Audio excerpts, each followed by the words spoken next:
So hello everyone, welcome back to my YouTube channel. ఈరోజు ఈ వీడియోలో పీసీఏ రీసెంట్గా రిలీజ్ చేసినటువంటి ప్రొవిజన్లో ఉన్నటువంటి బీఫామ్ యొక్క న్యూ సిలబస్, అలాగే కొన్ని ఇంపార్టెంట్ రూల్స్ గురించి అయితే డిస్కస్ చేద్దాం. ఇవి వచ్చేసి న్యూగా బీఫామ్ జాయిన్ అయ్యే వాళ్ళకి, ఆల్రెడీ బీఫామ్ చేసిన వాళ్ళకి అయితే హెల్ప్ అవుతాయి.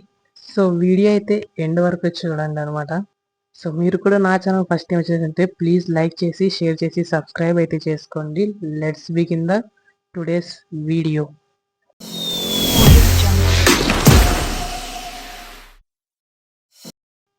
సో అసలు ఏం జరిగింది? సో మనకైతే రీసెంట్గా పీసీ ఒక ప్రొవిజన్ అయితే ఇవ్వడం జరిగింది. అందులో బీఫామ్కి అయితే 2026-27 అకాడమిక్ ఇయర్కి కొత్త సిలబస్తో పాటు ఆల్రెడీ ఎవరైతే బీఫామ్ చేస్తున్నారో సో వాళ్ళకైతే కొన్ని బెనిఫిట్స్ ఇవ్వడం అయితే జరిగిందన్నమాట. ఆ బెనిఫిట్స్ గురించి అయితే డిస్కస్ చేద్దాం అనమాట. అసలు పీసీ ఈ డెసిషన్ ఎందుకు తీసుకుందంటే మనకి 26-27లో న్యూ సిలబస్ అయితే స్టార్ట్ అవడం అయితే జరుగుతుందన్నమాట.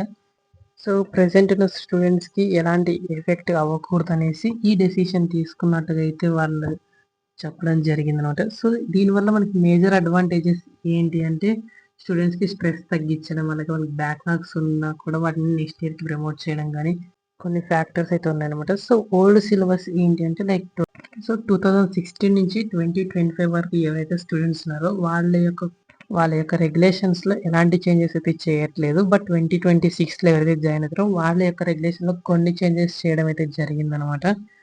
సో అందులో మేజర్గా వచ్చేసి మనకి సిబిసిఎస్, అలాగే క్రెడిట్ బేస్డ్ లెర్నింగ్, అలాగే ఫ్లెక్సిబుల్ కరికులం అనేది అయితే మేజర్ అనమాట. సో న్యూ కరికులంలో వచ్చేసి మనకి రీసెర్చ్ మీద ఫోకస్ చేయాలి, స్టూడెంట్స్ ప్రాజెక్ట్స్ మీద వర్క్ చేయాలనేసి అయితే ఇవ్వడం అయితే జరిగింది. సో నెక్స్ట్ మేజర్గా స్టూడెంట్స్కి ఇండస్ట్రీకి సంబంధించిన స్కిల్స్ కానీ వాటి యొక్క స్టార్టప్స్ కానీ డెవలప్ చేయాలనేసి స్టూడెంట్స్ కోసం ఇన్స్టిట్యూట్కి అయితే గైడ్ లైన్స్ ఇవ్వడం అయితే జరిగింది అనమాట పీసీ. సో నెక్స్ట్ వచ్చేసి మనకి ఫార్మసీకి రిలేటెడ్గా ఏ అయితే స్టూడెంట్స్కి నేర్పించాలనేసి అయితే చెప్పడం జరిగింది. నెక్స్ట్ వచ్చేసి ఇంటర్న్షిప్ ఆపర్చునిటీస్ లైక్ బీఫామ్ చేసినట్టుకి లైక్ ఇండస్ట్రియల్ ట్రైనింగ్ కానీ, హాస్పిటల్ ట్రైనింగ్ కానీ, క్లినికల్ స్కిల్స్ నేర్పించాలని గైడ్ లైన్స్ అయితే ఇవ్వడం అయితే జరిగింది. సో నెక్స్ట్ వచ్చేసి స్కిల్ డెవలప్మెంట్లో స్టూడెంట్కి కమ్యూనికేషన్ స్కిల్స్, పేషెంట్ కేర్ అనేది నేర్పించాలనేసి. సో పీసీ అయితే 2026-27కి మేజర్గా చేసినటువంటి చేంజెస్ అయితే ఇవ్వనమాట. అయితే ఆల్రెడీ బీఫామ్ చేసిన స్టూడెంట్స్కి అయితే బిగ్గెస్ట్ రిలీఫ్ వచ్చేసి బ్యాక్లాగ్స్ అనమాట. సో ఎవరికైతే బ్యాక్లాగ్స్ ఉంటాయో వాళ్ళు నెక్స్ట్ ఇయర్కి డెఫినెట్గా ప్రమోట్ చేయాలి. అప్ టు 8th సెమిస్టర్ వరకు కూడా ప్రమోట్ అయితే చేయడం అయితే చెప్పారు. అలాగే అటెండెన్స్ అయితే ఏ స్టూడెంట్ తక్కువ ఉంటుందో వాళ్ళందరికీ special classes, extra instructional hours అయితే కండక్ట్ చేసి వాళ్ళ యొక్క అటెండెన్స్ పర్సంటేజ్ని మెయింటైన్ చేయడం కూడా కాలేజ్ రెస్పాన్సిబిలిటీ అన్నట్టుగా అయితే మనకైతే కరికులం ఇవ్వడం అయితే జరిగింది. సో ఎవరైతే స్టూడెంట్స్ ఓల్డ్ రెగ్యులేషన్స్తో అప్ టు 2025-2026 బ్యాచ్ అయితే ఉంటారో వాళ్ళకి ఆ కోర్స్ కంప్లీట్ అయ్యేటట్టుగా కాలేజ్ యొక్క రెస్పాన్సిబిలిటీ అనమాట. సో నెక్స్ట్ వచ్చేసి ఎవరైతే 2026-27 అడ్మిషన్స్ తీసుకున్నారో వాళ్ళకైతే ఇవన్నీ అప్లైబుల్ అయితే కావన్నమాట. సో నెక్స్ట్ అలాగే ఫామ్ డీకి ఈ రూల్స్ ఎలాంటి ఎఫెక్ట్ అయితే చేయదనమాట.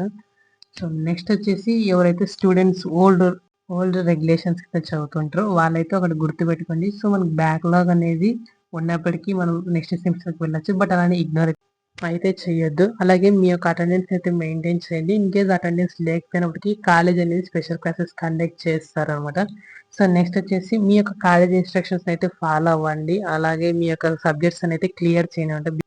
ఐ హోప్ మీకు ఈ వీడియో అర్థమైంది అనుకుంటున్నాను. ఇన్ కేస్ మీకు దీనికి సంబంధించి ఎలాంటి డౌట్స్ నాకు కామెంట్ చేయండి. అలాగే మీకు ఫార్మసీ రిలేటెడ్గా కానీ ఈఏబి సెట్ ఆఫ్ ఫార్మసీకి సంబంధించి ఎలాంటి డౌట్స్ అయినా కామెంట్ అయితే చేయనమాట, నేను మీకు రిప్లై ఇస్తాను. So that's it for today. Thanks for watching. మీకు కూడా ఈ వీడియో నచ్చినట్లయితే లైక్ చేసి, షేర్ చేసి, సబ్స్క్రైబ్ అయితే చేసుకోండి. Behind prescription 46 signing off Aditya.